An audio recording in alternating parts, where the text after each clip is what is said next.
Okay guys, so you notice it does say on there use built-in GPS. That's because we're gonna need to connect the cable. Here's the new cable. I'm gonna add a link to this cable. You can get it on Amazon. Make sure you get the data cable instead of just a standard charger cable. That's what makes it work. So with that cable, we're just simply gonna connect that into the phone. Open the BRP app on the phone. It's gonna think for a minute. On the app up here, it says connected to your phone, connecting. Now we've got our maps. On the phone, it does say successful connection.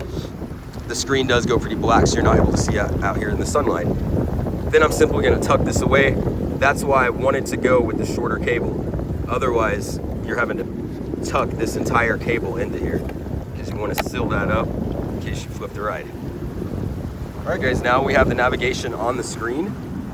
I can zoom in and out as needed. Really has a lot of features. You are able to record your ride. I've got my ride recording now. It's been out here almost an hour now. Done about 24 kilometers. So anyway, like my page, follow me for more updates. Thank you.